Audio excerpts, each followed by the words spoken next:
네, 성도 여러분 반갑습니다. 잘 주무셨습니까? 저희 교회나 여러분 교회나 대답 약한 건 똑같네요. 네. 오늘 저는 하나님의 영광이라는 주제로 여러분과 말씀을 좀 나눠 보려고 합니다. 제가 이런 질문 한번 드려볼게요. 여러분 하나님 잘 아시죠? 역시 대답이 없으시군요. 네. 하나님 모르는데 왜 이 자리에 와 앉아 계시겠습니까? 다 하나님을 잘 알고 계실 겁니다. 그런데 성경 구절에 굉장히 당혹스러운 성경 구절이 한 구절이 있습니다. 야고보서 2장 19절에 보면 네가 하나님은 한 분이신 줄을 믿느냐 잘하는도다 귀신들도 믿고 떠느니라 라는 말씀이 있습니다. 하나님이 한 분이라는 것을 우리만 알고 믿고 있는 게 아니고 귀신들도 믿고 있고 또 그 하나님이 두려운 분인 줄 알아서 떨고 있다라고 이야기를 합니다. 이 구절을 읽으면 우리한테 이런 질문이 또 하나 가능해지겠죠. 귀신이 믿는 하나님과 우리가 믿는 하나님, 그들의 믿음과 우리의 믿음에는 무슨 차이가 있을까? 우리는 하나님이 계시다는 걸 믿어야 된다. 그 하나님 정말 대단한 분이다 라고 이야기를 하고 이 이야기를 누군가에게 전하는 것을 전도한다 라고 이야기를 합니다.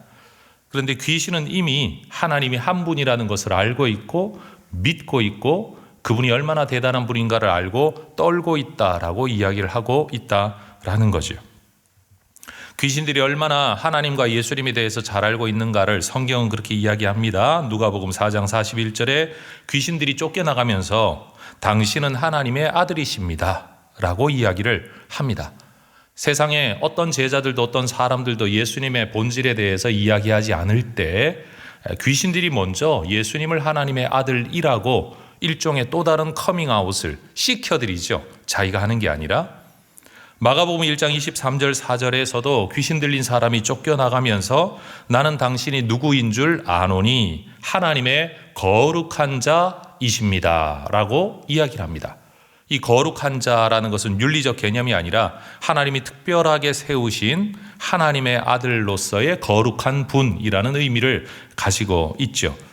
이 말씀의 근거에 보면 세상 사람들보다 우리보다 귀신들이 하나님을 더 잘 알고 예수님을 더 잘 아는 것처럼 보입니다. 이런 구절 때문에 우리는 고민을 하게 되는 거죠. 내가 알고 있는 하나님과 귀신이 아는 하나님. 똑같은 한 분 하나님에 대한 지식이긴 한데 그러면 하나님을 알기만 한다라고 하면 귀신과 우리의 차이는 도대체 무엇인가? 라는 궁금함입니다. 저는 이 구절을 고민하면서 그 다음 성경 구절을 묵상할 때 이 구절에서 힌트를 하나 얻었습니다. 그렇게 쫓겨나가던 귀신들이 예수님께 뭐를 요청하시는가 하면 우리 좀 내버려 두세요 라고 이야기를 하면서 나사렛 예수여 우리가 당신과 무슨 상관이 있습니까? 라고 이야기를 합니다.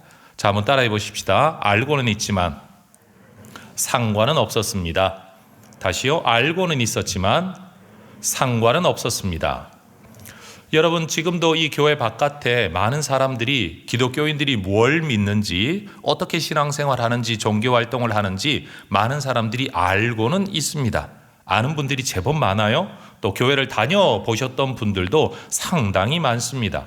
그런데 지금은 그분들이 이렇게 이야기합니다. 나하고 아무 상관없어. 여러분 하나님을 아는 것이 구원에 이르게 하지를 못합니다. 이 표현 그대로 하면요. 귀신의 말에 힌트를 얻으면요. 하나님과 상관이 있어야 합니다. 그런데 우리는 하나님과 상관이 있는 삶을 이야기할 때 하나님을 위해 무슨 일을 좀 하면 내가 하나님과 관계된 어떤 일, 요즘 흔히 말하면 종교적 일에 기여하고 종교적 사역자가 되면 우리가 상관이 있는 것 아닐까라고 생각할 수 있겠지만 여기에 대해서도 또 다른 하나의 성경 구절이 우리를 뜨악하게 만들지요. 마태복음 7장 22절 23절에 보면 예수님께서 그렇게 말씀하셨어요. 그날에 많은 사람이 나더러 이르되 주여 주여 우리가 주의 이름으로 선지자 노릇하며 주의 이름으로 귀신을 쫓아내며 주의 이름으로 많은 권능을 행하지 아니하였나이까 하리니 그때에 내가 그들에게 밝히 말하되 내가 너희를 도무지 알지 못하니 불법을 행하는 자들아 내게서 떠나가라 라고 내가 말할 거다 라고 말씀하십니다. 여러분, 예수님의 이름으로 또는 종교적인 어떤 일에 헌신해서 교회 사역자가 되어서 참 많은 일을 했는데도 불구하고 예수님 말씀하시기를 내가 너희를 알지 못한다 라고 말씀을 하실 거라는 거죠. 여러분, 우리도 하나님을 알되 바로 알아야 하고 예수님께서도 우리를 아셔야 비로소 우리의 완전한 구원, 온전한 구원이 이루어질 수 있는 겁니다. 어려운 질문을 드릴게요. 여러분, 하나님을 제대로 알고 계시나요? 하나님께서도 여러분을 알고 계실까요? 이 두 가지 질문에 대답이 분명해야 여러분, 우리가 참된 하나님의 백성으로 이 세상 속에서 살아갈 수 있게 될 거다. 이게 오늘 저의 설교의 도입입니다. 오늘 읽었던 고린도전서 10장 31절 말씀은 우리가 하나님을 알고 그 하나님과 상관 있는 삶을 살아가는 방법이 무엇이냐를 가르쳐주는 구절이라고 저는 생각을 합니다. 너희가 먹든지 마시든지 무엇을 하든지, 여기에는 대단한 일을 이야기하지 않습니다. 선교하든지 목회하든지 이렇게 말씀하지 않고 먹든지 마시든지 일상의 삶입니다. 누구나 해야 될 일이고 해야만 하는 일, 할 수 있는 일입니다. 그 속에서 너희가 하나님의 영광을 위하여 해라. 여러분, 우린 하나님 앞에 기도하죠. 하나님, 내가 뭘 해야 될까요? 라고 기도를 하고 하나님이 콕 집어 이거 하라 라고 말씀해 주시기를 기다립니다.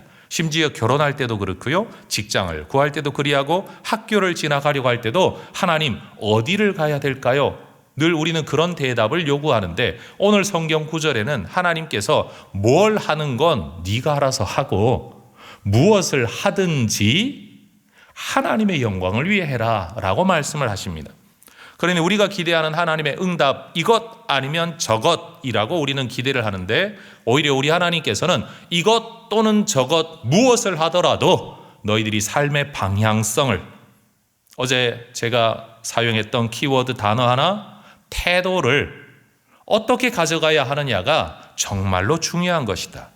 이것과 저것이 중요한 게 아니라 이것과 저것 삶 속에서 어느 방향으로 살아가느냐가 정말 중요한 것이다 라고 가르쳐 주신다는 사실입니다. 그 방향성이 무엇이냐? 하나님의 영광입니다. 여러분, 영광이라는 단어는 그 자체의 사전적 의미는 가치, 명성, 빛남이라는 의미를 가지고 있습니다. 원어적인 의미로 하면요, 무게라는 뜻이에요. 여기 존재하는 모든 물건은 그 자체의 존재적 특성을 가지고 있습니다. 여러분, 그런 것처럼 우리 하나님께서도 존재하시는 분이시기 때문에 존재하는 그 자체의 무게, 특성을 가지고 계신 것, 사실은 그것이 바로 하나님의 영광이라고 말할 수 있습니다. 가지고 있는 것이, 죄송합니다. 존재하는 것이 가지고 있는 그 특성 자체는 누군가가 인정을 하든 인정을 하지 않든 그냥 존재하는 겁니다. 우리가 하나님 없다라고 말을 해도 하나님은 존재하시고 그 하나님은 영광 가운데 계십니다. 세상 많은 사람들이 우리의 신앙을 거짓이라고 말을 하고 하나님 존재하지 않는 분이라고 이야기를 하더라도 하나님은 존재하고 계신다는 거죠. 하나님의 존재 자체를 우리는 침범할 길이 없습니다. 그런데 오늘 성경은 존재하시는 하나님의 영광을 가지고 우리가 뭐라고 말하는 게 아니라 존재하시는 그 하나님, 그 존재 가치, 그 하나님의 영광, 그것을 위하여라는 말로 존재하는 하나님의 영광과 내 삶이 연결되고 상관되어져서 살아가는 삶을 우리에게 이야기하고 있다는 겁니다. 그런 면에서 우리는 때때로 하나님의 영광을 위한 삶이라고 하면 내가 뭔가를 해서 하나님께 드리는 것으로 이해를 합니다. 저는 지금 말꼬투리를 잡고자 이 설교를 하고 있는 건 아닙니다. 우리가 어떤 단어 또는 표현을 사용할 때는 어떤 의미를 담아 보편적인 표현들을 사용을 하죠. 하나님께 영광을 올려드리십시다. 그 말을 제가 틀렸다고 말하는 건 절대 아닙니다. 그런데 그런 표현 속에 담겨 있는 본질적 의미가 무엇인가는 알고 우리가 그 표현을 쓰면 좋겠다라는 거죠. 다시 말합니다. 하나님의 영광 자체는 우리가 침범할 수가 없습니다. 빼앗을 수도 없습니다. 훼손할 수도 없습니다. 그런데 하나님의 영광을 위하여 살라라는 말은 존재하시는 그 하나님의 영광과 내 삶이 연결되고 상관되는 것을 의미하는데, 우리는 대부분 하나님 앞에 내가 뭔가를 해서 올려드리는 것, 내 것을 전해드리는 것, 이것을 하나님의 영광을 위해 사는 것이라고 주로 생각을 한다라는 거예요. 바로 거기에서부터 우리의 신앙이 뭔가 잘못된 방향으로 흘러갈 가능성이 높아지는 거죠. 학생들에게는 이렇게 말합니다. 네가 대학을 잘 가야 하나님께 영광이 되지. 여러분, 저는 중학교 2학년 때 처음 그 교회를 출석하기 시작했습니다. 불신 가정에서 성경을 읽어야 된다라고 전도사님께서 중고등부 예배 때 말씀하셔서 워낙 착해서 읽으라고 하니까 읽었습니다. 읽었는데 그때 저는 불교 중학교를 다녔고요. 재단에서 세운.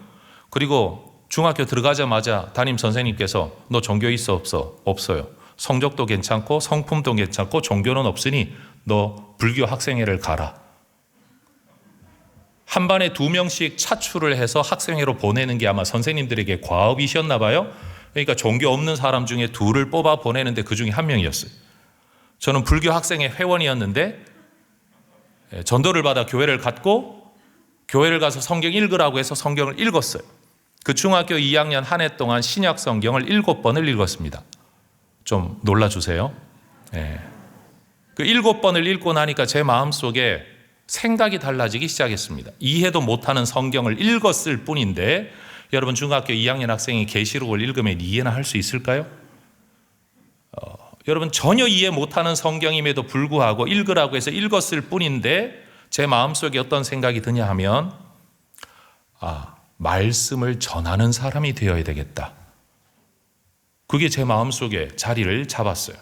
중학교 2학년 말 되었을 때쯤 그 생각이 자리를 잡았고, 그 다음 또 한 해 교회를 더 다니면서 성경을 또 읽으니까 이건 내 길이다 라는 생각이 들어, 원래 가지고 있었던 제 꿈은, 저희 세대는 그랬어요. 사관학교를 먼저 가서 군인 생활을 하다가 정치하는 것. 그게 우리 세대가 가지고 있었던 출세의 길이었어요.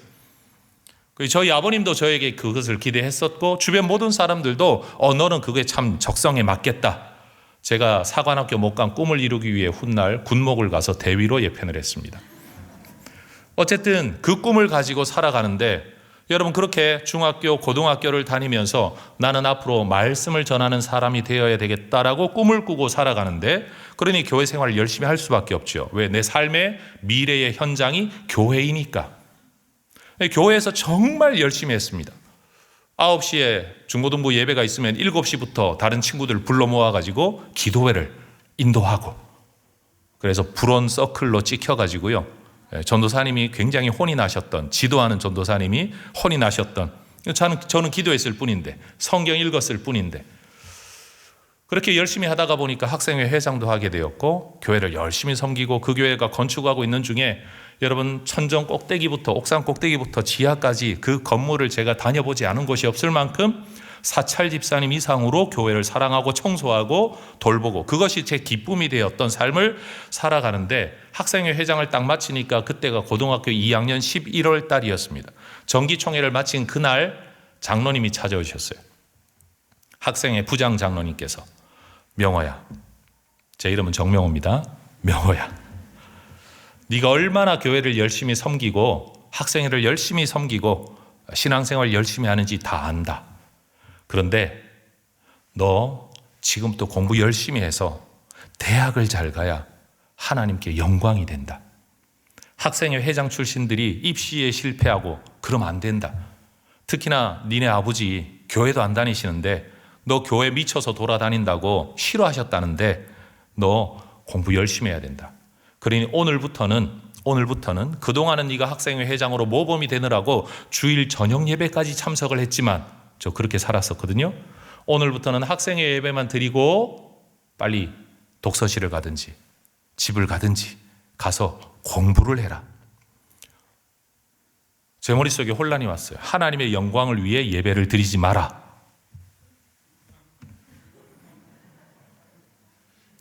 그런데 마음속에 정리가 되지 않아서 그날도 저녁 예배를 드리고 집에 갔습니다. 그 다음 주가 되었습니다.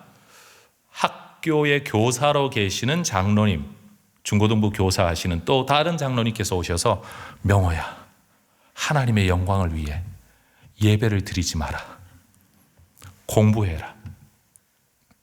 여러분, 어르신들이 어떤 의미를 가지고 그 말씀을 제게 하셨는지 지금은 충분히 이해하고도 남죠. 저도 그런 말을 할 때가 있으니까요. 그런데 그때는 정말 그 말이 저에게 너무 혼란스러웠습니다. 제가 좀 한 성격 하는 사람이었거든요. 어려서부터. 그래서 이 교회를 다녀가지고는 내가 예배를 못 드리겠다. 그래서 제가 교회를 옮겨버렸습니다. 그것도 개척교회로 옮겨버렸어요. 그래서 예배 마음껏 드리고 고등학교 3학년 때도 주일학교 교사까지 하면서 그리고 여름에 방학 기간에도 늘 보충 수업이라는 걸 했었거든요. 저희들 때는. 그때 저는 보충 수업 여름에 한 번도 학교 안 가고 다 빼먹고요. 주일학교 성경학교 교사하고 그랬었습니다. 주변에 많은 분들은 전부 다 저보고 정신 나갔다 그랬습니다. 제정신이 아니라고 그랬습니다. 뭐 그래도 제가 꿈꾸었던 총신대학 갔고 지금껏 공부할 만큼 하고 잘 살고 있습니다. 그런데 그때부터 제 마음속에 남았던 주제 하나가 바로 하나님의 영광이라는 표현입니다. 도대체 하나님의 영광이 뭐길래 대학 떨어지면 하나님의 영광이 안 되고 신앙생활 멀쩡히 하던 사람이 병 들면 하나님께 영광이 안 되고, 여러분 교회 처음 온 새신자들은요 어려우면 목사님께 기도 부탁을 하러 와요. 그런데 오래 묵은 신자들은요 갑자기 병이 생기면 기도 부탁 안 합니다.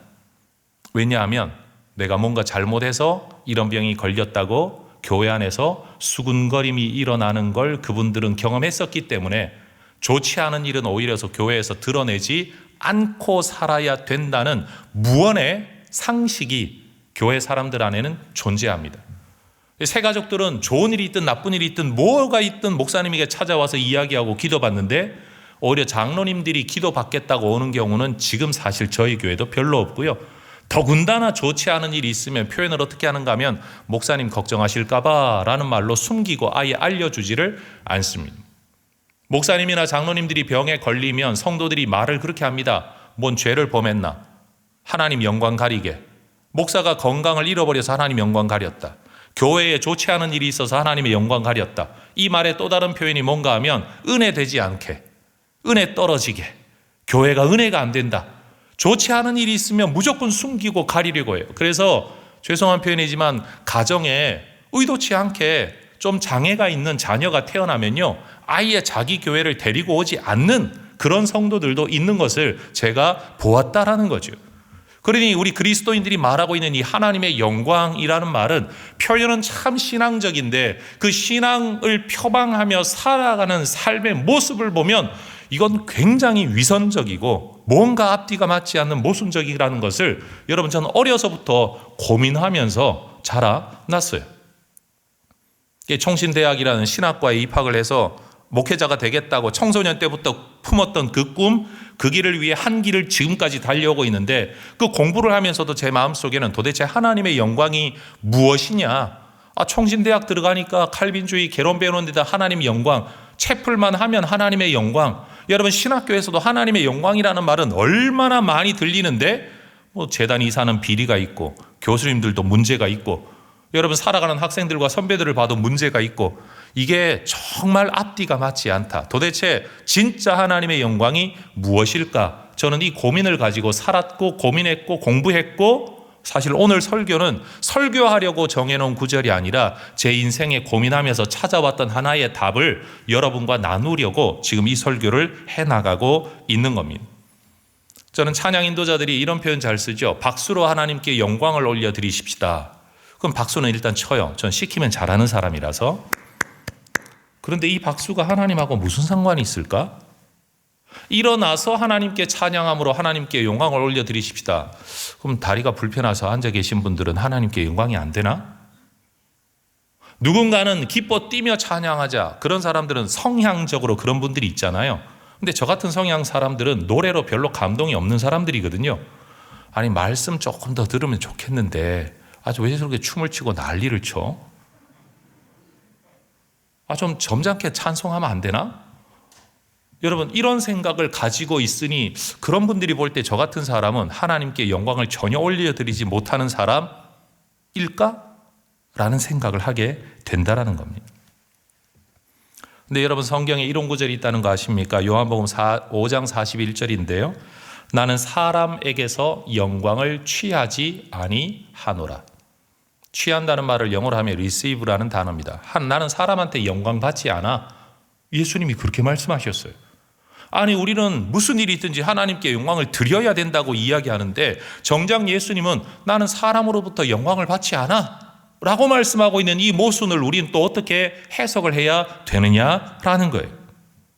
예수님의 말씀이 진리라는 전제 안에서 보면 여러분, 영광은 사람이 하나님께 드리는 게 아닙니다. 다시 말합니다. 예수님의 이 말씀이 진리라는 전제 안에서 우리가 이야기하자면 영광은 사람이 하나님께 드리는 게 아닙니다. 왜냐하면 영광은 사람이 가진 것을 하나님께 드리는 게 아니라 하나님께서 자신의 것을 나타내는 것이 하나님의 영광이기 때문에 그러합니다. 이게 오늘의 결론이에요. 성경 기록 그 자체로 하나님의 영광이다. 이게 바로 하나님의 영광이다 라고 언급한 구절이 있습니다. 많은 구절들 중에 제가 딱 두 구절만 읽어 보겠습니다. 하나는 모세 성막에서, 하나는 솔로몬의 성전에서 일어난 사건입니다. 출애굽기 40장 34절과 35절에 구름이 회막에 덮이고 여호와의 영광이 성막에 충만하매 모세가 회막에 들어갈 수 없었으니 이런 구름이 회막 위에 덮이고 여호와의 영광이 성막에 충만함이었다. 사람이 하나님의 영광을 가지고 어떻게 하는 일이 아니라 성경 자체가 이것이 하나님의 영광이고 이것이 하나님의 영광의 충만함이다 라고 언급된 사건입니다. 솔로몬의 성전에서도 동일한 일이 일어나죠. 열왕기상 8장 10절과 11절에 제사장이 성소에서 나올 때에 구름이 여호와의 성전에 가득하매 제사장이 그 구름으로 말미암아 능히 서서 섬기지 못하였으니 이는 여호와의 영광이 여호와의 성전에 가득함이었더라. 여러분, 하나님의 영광은 사람이 하나님께 뭘 자꾸 드리는 데서 나타나는 게 아니라 하나님의 임재가 사람들이 인식할 수 있는 형태로 나타난 상황을 두고 하나님의 영광이라고 말을 하고, 그것이 빽빽한 구름의 형태로 나타나고 사람이 능히 어떻게 제한할 수 없는, 움직일 수 없는 정도까지 나타날 때 그것을 충만함이라는 단어로 성경이 사용하고 있다라는 겁니다. 신약에서도 예수님 시대에도 이런 표현이 등장합니다. 여러분, 예수님이 처음 행하신 기적이 무엇이냐 그러면 우리는 물로 포도주를 만든 사건이다 라고 이야기를 합니다. 그래서 물이 변하여 포도주 되었네, 노래를 부르지만 정작 성경이 초점을 두는 것은 물이 포도주가 되었다는 게 아니라 물이 포도주가 됨으로 나타난 결과가 무엇이냐, 사실은 성경이 거기에 초점을 두고 있는데 요한복음 2장 11절을 제가 읽어드릴게요. 예수께서 이 첫 표적을 갈릴리 가나에서 행하여 그의 영광을 나타내심에 제자들이 그를 믿으니라. 예수님께서 그의 영광을 나타내셨대요. 그 영광을 나타내신 방법이 뭐냐? 물이 포도주가 된 사건. 그 결과는 뭐냐? 제자들이 예수님을 믿게 되었다는 겁니다. 여러분, 우리의 믿음은 하나님의 영광의 결과입니다. 중요한 진술입니다. 기억하십시오. 우리의 믿음은 하나님의 영광의 결과입니다. 그 하나님의 영광이 뭐냐? 예수님이 누구인가, 하나님이 어떤 분이신가를 드러내는 하나님의 일, 그 하나님의 영광의 결과로 우리는 하나님이 어떤 분인가를 알게 되었고 하나님을 믿게 되었고 그 하나님을 섬기는 자로 오늘 이 자리에 존재하게 되었다라는 겁니다. 만약 하나님께서 우리에게 당신을 나타내지 않으셨다면 우리는 하나님을 알 수도 없고 믿지도 못했을 겁니다. 그 방법이 무엇이었든지 간에 사람마다 다를지라도 우리의 삶에 하나님이 계시다는 것을 하나님이 나타내셨기 때문에 우리가 그 하나님을 알게 되었다, 믿게 되었다라는 겁니다. 하나님께서 우리 안에 당신을 나타내시는 것, 우리는 이것을 일컬어 하나님의 영광이라고 해야 됩니다. 박수, 노래 이 정도가 아니라 하나님께서 피조물인 우리 안에, 피조 세계인 이 세상 안에 당신을 나타내시는 것, 그게 하나님의 영광이라는 거예요.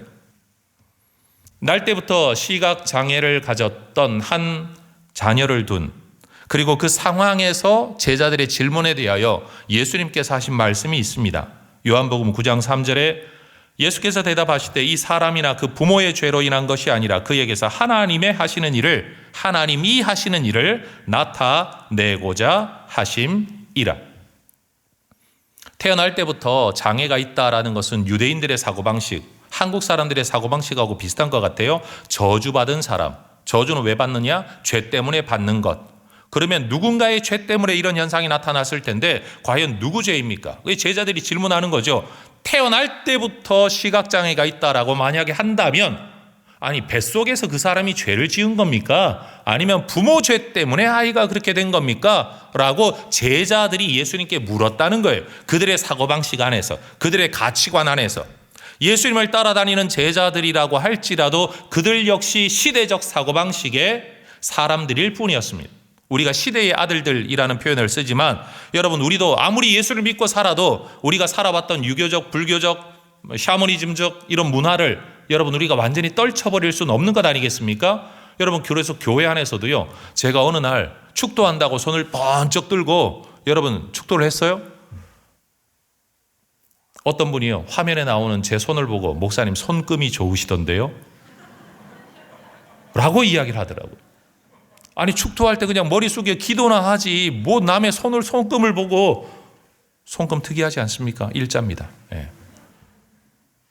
여러분, 우리가 살아가고 있는 이 시대, 자라나면서 들어왔던 어떤 이야기들로부터 우리는 완전히 자유로운 상태에서 성경을 보지는 못하는 것 같아요. 저 역시도 마찬가지고요. 그래서 어떤 부분에서는 대단히 성경적인 것 같지만 어떤 부분에서는 문화적이고, 그리고 자기의 습성 안에서 또는 전통 문화 인식 안에서, 가치관 안에서 성경을 해석하는 경우가 너무 많죠. 제자들도 그랬다는 거예요. 여러분 한번 대답해 보세요. 태어나면서부터 장애를 가진 사람이 만약 죄의 결과요 저주라면 부모 죄 때문일까요? 자기 죄 때문일까요? 아니 뱃속에서 죄를 지었다면 도대체 무슨 죄를 지은 걸까요? 그들은 해석을 할 길이 없었습니다. 너무 궁금했습니다. 그래서 예수님께 질문한 겁니다. 그런데 예수님은 전혀 다르게 대답하십니다. 죄 때문에 이런 일이 있는 게 아니다. 하나님이 하시는 일을 나타내려고 이런 상황이 있는 거다. 이 상황 자체가 죄의 결과라고만 보고 있는 제자들의 관점과는 완전히 다른 관점을 예수님이 가지고 계셨다는 거죠. 객관적으로 보면 이 사람의 인생은 어떤 면에서 참 불행했죠. 태어나면서 예수님 만날 때까지 장애를 가지고 살아야만 했기 때문에 여러분 얼마나 이 사람 힘들었고 그의 부모도 힘들었겠습니까? 그런데도 하나님은요, 특별한 섭리와 뜻을 가지고 이 사람에게 하나님이 하시는 일을 나타내고자, 그러고는 그를 고쳐주십니다. 이 한 사람의 인생이 예수님이 어떤 분이고 누구인가를 그 시대에 드러내는 도구가 되었다라는 거죠. 아까도 말씀드렸지만 가정에 어려움이 있거나 문제가 생기면 드러내기를 싫어합니다. 사람들이 입방아에 오르내리니까요. 장로가 왜 갑자기 그렇게 됐을까? 교회 돈을 횡령했나? 아니면 뭐 잘못했나? 무슨 죄를 저질렀길래 저런 일이 있나? 사람들은 자꾸만 그렇게 이해를 하고 말을 한다는 거예요. 예수님의 제자들처럼. 그런데 우리는 그런 죄의 결과라는 어려운 일로 바라볼 게 아니라 하나님의 영광이라는 관점으로 우리의 상황을 볼 필요가 있다라는 거죠. 때때로 내가 원치 않는 부모님 아래서 자라났습니다. 자라나면서 이 부모님이 내 인생의 큰 산이, 좋은 의미의 산이 아니라 장애물과 같은 산이 되었다라고 느낄 때, 왜 나는 이런 가정에 태어나서? 라고 질문할 때, 여러분 이 구절의 근거에 저는 이런 대답을 해드릴 수 있습니다. 하나의 가능성이겠지만 하나님이 하시는 일을 나타내시려고, 그게 뭔지는 모르지만 하나님이 하시는 일을 나타내시려고, 나는 왜 이런 처지에서, 이런 직장에서 이런 처우를 받으며 이런 삶을 살아갈 수밖에 없나, 나는 왜 하는 일마다 이렇게 될 수밖에 없나 고민하는 우리에게 우리 예수님이 주시는 하나의 대답은 뭐냐? 하나님이 하시는 일을 나타내라. 내시려고.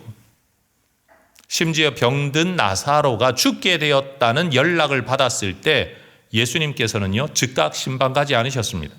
전 이 구절을 설명할 때마다 이런 말 합니다. 만약 예수님이 담임 목사님이고 여러분 나사로와 그의 두 자매는요, 교회로 따지면 남전도 회장, 여전도 회장들 아닙니까? 엄청나게 예수님을 가까이서 섬겼던 사람들 아닙니까? 그런데 지금 임종하게 되었으니 빨리 와달라고 요청하는데 담임 목사님이 아유 내버려둬, 그리고 다른 일을 더 돌다가 오면 이 목사님 분명히 교회에서 쫓겨날 거예요.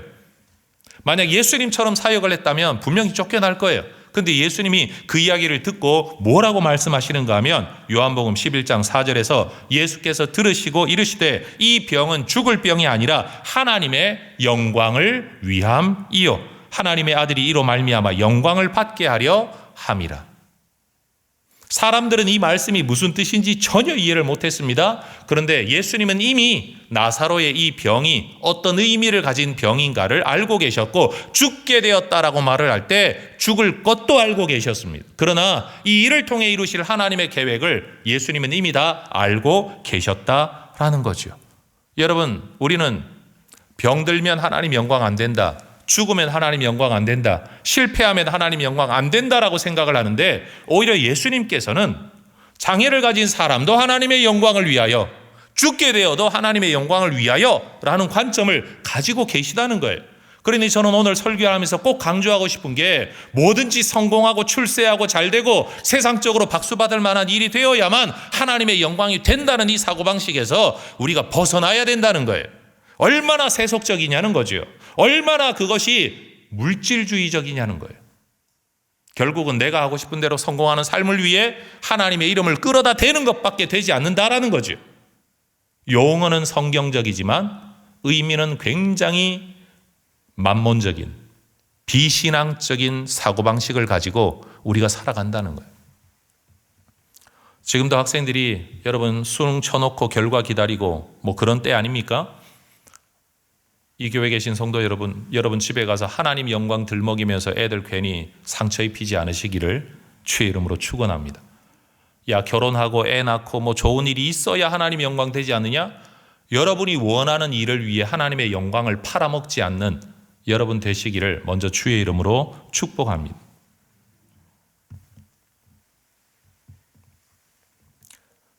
우리 함께 하시는 하나님께서 어떤 뜻과 목적을 가지고 당신을 드러내시기 위하여 어떤 일을 행하실 때 우린 이것을 하나님의 영광이라고 말해야 된다라고 저는 지금 말하고 있습니다.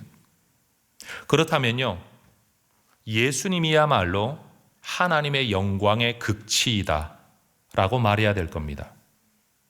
요한복음 1장 14절도 그렇게 말씀하셨잖아요. 말씀이 육신이 되어 우리 가운데 거하심에 우리가 그의 영광을 보니 아버지의 독생자의 영광이요 그 영광은 은혜와 진리가 충만하더라 라고 말씀을 합니다. 눈에 보이지 아니하는 하나님이 눈에 보이는 사람으로, 천상의 존재가 지상의 존재로, 불멸의 존재가 여러분 여기서 죽음을 당할 존재로, 손에 잡히는 존재로 이 땅에 오셨다는 사실. 그래서 여러분 예수님 말씀하시기를 나를 본 자는 내 아버지를 보았다 말씀하신 거죠. 도무지 하나님을 알 수 없고 볼 수 없던 세상 속에 그 하나님을 볼 수 있도록, 만질 수 있도록, 경험할 수 있도록 오신 분이 예수님이라는 겁니다. 그러니 여러분 예수님이야말로, 예수님이라는 존재야말로 하나님의 영광 그 극치이다, 우리가 이렇게 고백을 하게 되는 거죠. 그 영광을 보니 은혜와 진리가 충만한 아버지 하나님의 영광이었다라는 겁니다. 바로 이 고백 때문에 우리는 성전이 어떤 의미를 가지느냐라는 걸 알게 되는 겁니다. 히브리서 1장 3절에 그런 구절이 있습니다. 이는 하나님의 영광의 광채시요 그 본체의 형상이시라. 그 본체가 눈에 보이게 나타난 분이 누구냐? 예수님이다 라는 거예요. 하나님의 영광의 빛을 발하는 최고 정점이 뭐냐? 예수님이다 라는 거죠.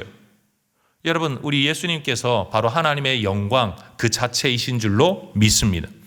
하나님의 영광, 여러분 그러면 예수님과 함께 세상 속으로 들어가야 할 우리가 세상 속에서 꿈꾸어야 되는 게 뭐냐라고 하면 우리의 삶을 통해 내가 뭔가를 해서 그것을 하나님께 드리는 게 아니라 내 삶을 통해 하나님이 드러나는 거죠. 어떤 게 드러나야 되나요? 하나님이 계시다는 것이 드러나야 되고, 그 하나님이 얼마나 좋으신 분인가가 드러나야 되고, 또 얼마나 정의롭고 공의로운 분인가가 드러나야 되고, 그 하나님의 뜻이 무엇인가가 드러나야 되고, 그 하나님의 능력이 무엇인가가 우리를 통해 드러나게 되는 거죠. 우리는 하나님의 영광을 위하여 살라라는 말씀을 들을 때마다 내가 하나님을 위해 뭘 해야 되나. 그런데 내가 생각해도 별 볼 일 없는 거예요. 내가 할 수 있는 게 돈도 별로 없고 자본도 별로 없고 돕는 사람도 없고 배운 것도 없고 가진 것도 없어서 기껏해야 내가 시장에서 뭔가 물건을 팔고 있는데 내가 하나님의 영광을 위해 도대체 뭘 할 수 있나. 기껏 꿈꾼다는 게 돈 많이 벌어서 장사 잘 되어서 돈 벌면 그 돈 가지고 교회를 위해 뭘 좀 해볼까, 선교를 위해 뭘 좀 해볼까 라고 기도하고 있는데 장사가 안 되는 거예요. 돈을 못 버는 거예요. 내 꿈은 하나님의 영광인데 하나님의 영광이 될 수 있는 길을 하나님이 안 열어주시는 거죠. 그러니까 하나님께 원망하는 거예요. 하나님, 이게 뭡니까 도대체. 하나님의 영광 위에 살라고 해놓고 내가 하나님의 영광을 위해 선교지에 교회 하나 짓겠다고 그렇게 기도하는데 왜 내 길을 안 열어주십니까? 라고 오히려 하나님에게 원망하는 기도를 하게 된다는 거예요. 그런데 하나님이 원하시는 하나님의 영광은 뭐냐. 네가 돈 벌고 뭘 해서 나를 위해 또 다른 일을 해서 하나님의 영광이 아니라 네가 살아가는 삶 속에서, 네 인생 속에서 내가 나타나기를 원하는 거, 내가 나타나는 거, 그게 하나님의 영광이야. 네가 뭘 해서 내게 가져오는 게 하나님의 영광이 되는 게 아니고 네 존재 속에 내가 나타나는 거. 마치 예수님을 통하여 하나님이 나타나셨던 것처럼 태어나면서부터 앞을 보지 못하는 사람을 통해 하나님의 능력, 예수님이 어떤 분인가가 나타난 것처럼 나사로의 썩어 냄새나는 그 시신이 다시 살아나오는 일, 그 일을 통해 예수님이 누구인가를 나타내셨던 것처럼 하나님, 내가 왜 망해야 됩니까? 교회를 이렇게 섬겨왔는데 하나님, 내게 왜 이런 시련을 주십니까? 하나님을 위해 인생을 살아왔는데 라고 기도할 게 아니라 하나님, 잘 될 때도 하나님이 나타나셨지만 안 되는 이 상황 속에서도 하나님이 나타나시기를 원합니다.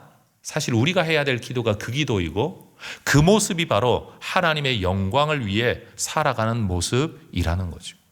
이건 목회자들에게도 동일합니다. 저 역시도 그런 꿈을 꾸었는데요. 사실 한국 교회가 여러분 7, 80년대를 지나면서 엄청난 급성장을 하지 않았습니까? 그 성장의 시기를 지내온 사람들에게 있어서 목회 잘한다, 주의 종으로 쓰임받고 있다는 건요, 교회를 성장시키는 것이라고 다들 생각을 하고 인식을 해 당연하게 받아들였어요. 그래서 성장을 못 시키는 목사들은 뭐냐? 하나님이 쓰지 않는 사람이라는 낙인을 우리가 찍어버리는 거예요. 미래자립교회 목사님들, 선교사님들 가운데 열매 없는 분들, 목회자들 중에 성장, 성공 못 시키는 사람들, 이 사람들은 다 영역 없는 사람, 은혜 없는 사람, 하나님이 안 쓰시는 사람, 교회를 급성장시키는 사람들만 와, 하나님이 쓰시는 사람. 그런데 여러분, 우리는 그런 사고방식과 도식 속에 살아왔지만 이제 비로소 부흥의 끝자락 그 뒤에 서서 살아가는 우리에게 비로소 눈에 뜨이고 깨달아지는 게 뭐냐? 하나님의 영광이라는 것이 그런 게 아니라는 걸 이제서야 우리가 깨닫게 되는 거죠. 한 사람이 살아가는 삶을 통하여 사실은 살아가는 주민이 별로 없는 저 시골 동네에서 목회를 하는 분들에게 여러분 무슨 급성장을, 사람이 있어야 뭐가 모일 것 아닙니까? 사람도 없는 곳에서 여러분 오히려 그 몇 명의 주민들을 가슴에 품고 일생을 살아내는 그들의 모습에서 우리는 뭘 볼 수 있느냐 하면요, 실패자의 모습을 보는 게 아니라 하나님의 복음을 붙들고 이 지역을 품고 살아가는 인내하는 등대와 같은 한 모습을 보게 되는 거죠. 그러니 여러분, 그 자리를 지켜내는 그 모습이 하나님의 영광이지 성장시키는 게 하나님의 영광이 아니라는 걸 우리는 인정해야 된다는 겁니다. 여전히 하나님이 살아계시다는 것과 하나님이 나를 부르셨다는 것과 하나님이 나를 이 열매 없는 이 땅으로 부르셔서 이 자리에 나를 세우셨다는 것을 믿고 인정하면서 너무 힘든데, 자식 키우기도 힘든데, 살아가기도 힘든데 그 자리를 버텨내는 그분의 삶 속에는 뭐가 역사하고 있느냐? 하나님의 사명감이 역사하고 있는 거죠. 하나님의 부르심이 역사하고 있는 거죠. 하나님이 없다면 누가 그 자리에서 그런 일을 하겠습니까? 그 모습 자체가 하나님이 계시다는 걸 우리에게 보여주고 있는 거니 그분이야말로 하나님의 영광을 위해 살아가는 분 아니겠습니까? 사실은요, 하나님의 역사가 없어도 성장하는 교회를 이루면요, 성장하는 그 맛에라도, 성공하는 맛에라도 그 자리 지킬 수 있을 겁니다. 그런데 안 되는 자리를 지키는 것이야말로 신앙 없이는 안 되는 거죠. 저는 성령의 충만함 또는 성령의 은사라는 것도 하나님의 영광이라는 개념으로 설명할 수 있다고 생각을 합니다. 고린도전서 2장 4절에 그런 말씀이 있습니다. 내 말과 내 전도함이 설득력 있는 지혜의 말로 하지 아니하고 다만 성령의 나타나심과 능력으로 내가 말하고 전도한다. 고린도전서 12장 7절에 각 사람에게 성령을 나타내심은 유익하게 하려 하심이라. 성령을 나타내신다. 이게 뭐지요? 죄인인 우리에게 성령이 우리 안에 계시다는 것을 나타내시는 것을 일컬어 우리는 은사라는 단어로 사용합니다. 그럼 우리는 은사를 굳이 능력이라고만 말을 하지만 성경은 뭐라고 해석을 하는가 하면 하나님이 당신을 우리 안에 있다는 것을, 우리를 돕고 있다는 것을 나타내시는 것. 그래서 은사는 하나님의 영광입니다. 성령의 능력도요, 내가 능력을 받는 게 아니라 하나님이 우리 안에서 당신의 힘을 나타내시는 겁니다. 하나님의 영광입니다. 여러분, 선교도 마찬가지입니다.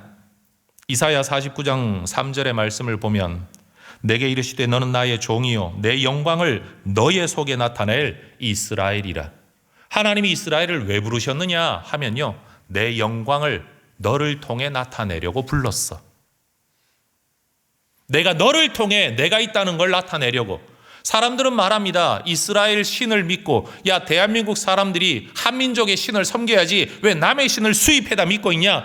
부족신 가운데 한 신 중에 왜 남의 신을 믿고 있냐라고 이야기를 하지만, 여러분, 성경을 가지고 해석을 하자면요, 하나님이 왜 이스라엘을 부르셨냐? 너를 통해 세계 만방에 나를 나타내려고, 내가 있다는 것과 내가 살아있다는 것과 내가 어떤 존재라는 것을 나타내기 위한 도구로 너를 부른 거야. 여러분, 하나님께서 예수님으로 이 땅에 오셨던 것처럼요, 그렇다고 예수님이 여럿일 수는 없는 것 아닙니까? 하나님이 자신을 나타내시기 위한 첫 도구로 부르신 게 바로 이스라엘이라고 이사야가 이야기를 하고 있다라는 거예요. 그래서 이사야 66장 18절과 19절의 말씀을 보면 내가 때가 이르면 문 나라와 언어가 다른 민족을 모을 거다. 그들이 와서 나의 영광을 볼 것이다. 내가 나의 명성을 듣지도 못하고 나의 영광을 보지도 못한 먼 섬들로 너를 보낼 거다. 그들이 나의 영광을 뭇 나라에 전파하게 될 거다. 여러분, 선교가 뭘까요? 하나님의 영광의 도구들이 하나님 모르는 세상과 사람들에게 다가가서 하나님이 계시다는 것을 드러내는 삶을 살아가는 것, 그게 선교입니다. 외국 땅에 가는 게 선교가 아니라 내가 살아가는 삶의 자리에서 하나님 모르는 사람들에게 하나님이 계시다는 것과 하나님이 어떤 분인가를 드러내는 삶이 하나님의 영광을 위한 삶이고, 그게 선교라는 거예요. 여러분, 우리는 하나님의 영광을 위해 부름받은 존재인 줄로 믿습니다. 여러분, 우리가 어떻게 하나님과 상관 있는 자로 살아가느냐? 그저 하나님이 어떤 분이라는 걸 아는 수준에 머문다면 귀신이 아는 것하고 다르지 않아요. 그분을 내 구세주로 믿고 그분의 존재가 내 삶을 통해 나타나기를 꿈꾸며 나를 그 도구로 내어드려 살아가는 것, 그게 바로 하나님의 영광을 위한 삶이라는 거죠. 여러분, 진정한 영광은 하나님께만 속한 것입니다. 사람이 가진 영광은요, 하나님께는 아무것도 아니에요. 세상에서 돈 좀 버는 게 하나님께 영광이 되겠습니까, 여러분?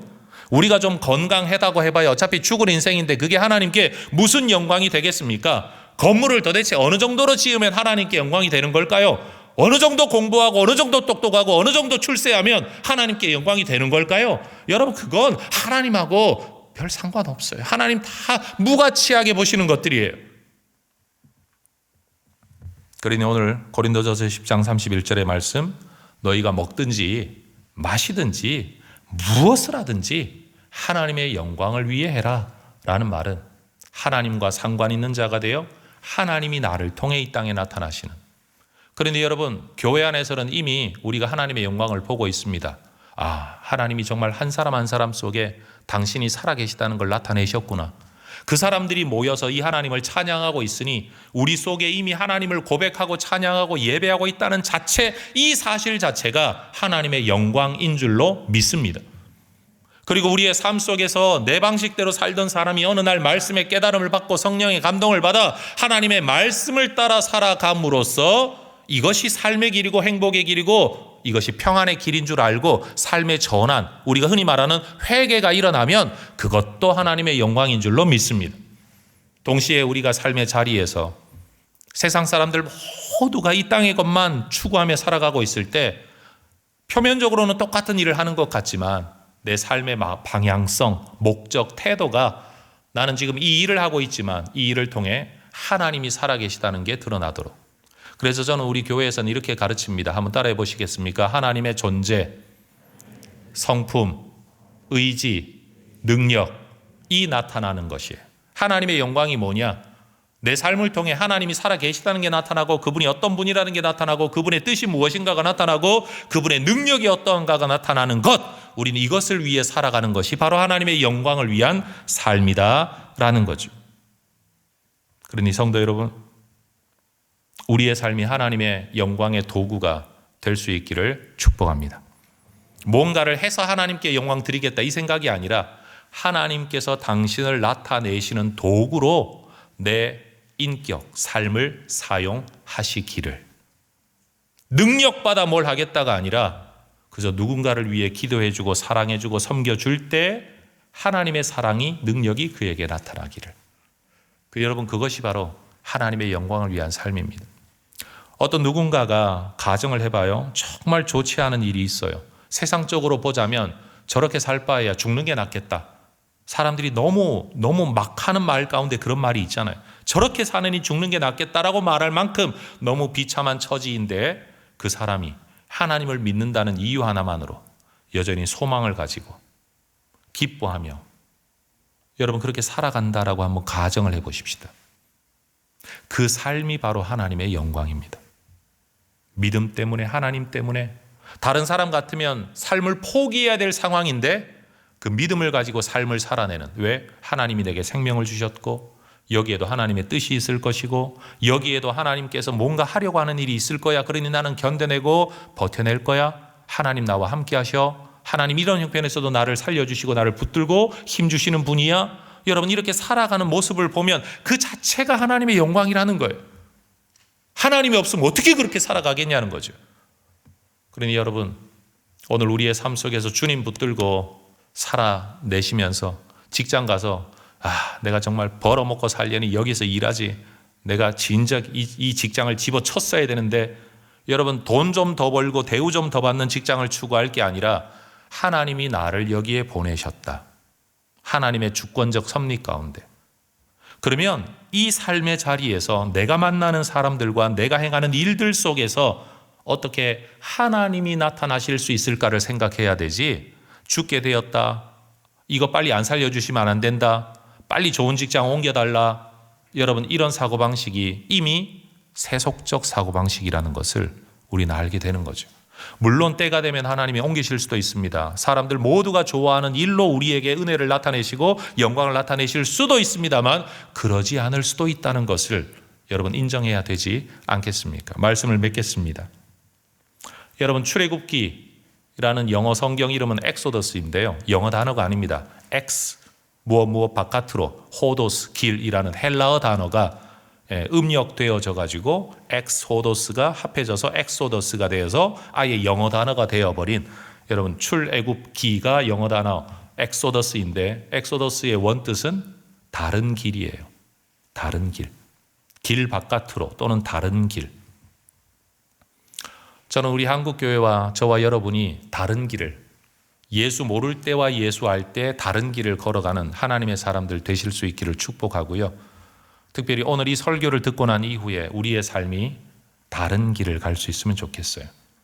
예수님께서 이 땅을 떠나실 때 성경이 그렇게 기록을 해요. 누가복음 9장 31절에 모세와 엘리야가 영광 중에 나타나서 장차 예수께서 예루살렘에서 별세하실 것을 말씀하셨다. 변화산에서 이 이야기를 기록하면서 별세, 죽는다는 단어를 썼는데 이 별세라는 단어가 엑소더스예요.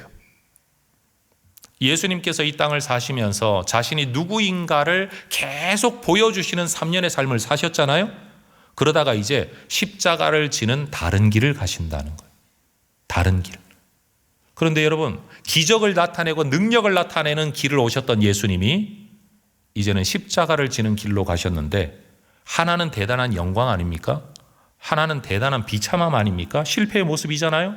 그런데 그 모두가 하나님의 영광을 위한, 우리의 구원을 위한 하나님의 계획이었습니다.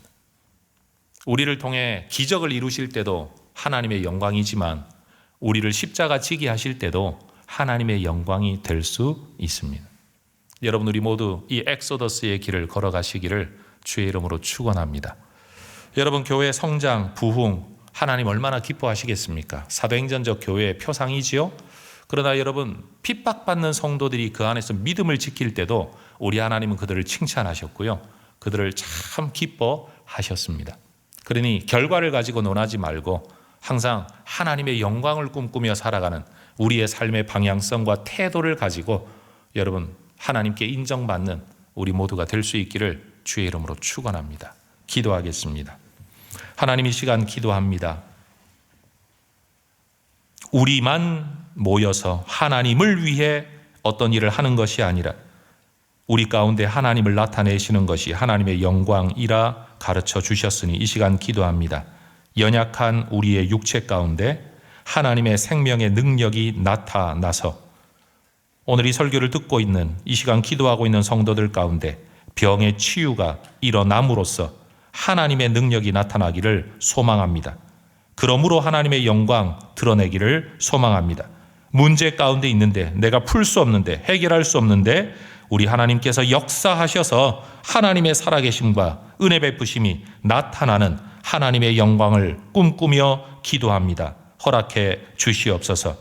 더불어 하나님, 내 삶의 자리가 내 마음에 들지 않더라도 살아낼 수 있기를 소망합니다. 그곳에서 하나님의 뜻이 무엇인지 우리는 알지 못하지만 살아가는 과정 속에 주의 영광을 꿈꾸며 기도할 때 하나님의 하나님 되심이, 하나님의 뜻이 우리의 삶을 통해 드러날 수 있도록 우리를 하나님의 영광의 도구로 사용해 주시옵소서. 특별히 하나님, 이 시간 축복하며 기도합니다. 3.1교회가 이 시대에 하나님의 영광의 도구가 되어 누구든지 3.1교회를 이야기하고 보면서 하나님이 살아계시다, 하나님이 대단한 분이다 라고 말할 수 있는 하나님의 영광의 도구로 이 교회와 성도들을 사용하여 주시옵소서. 예수님 이름으로 기도합니다. 아멘.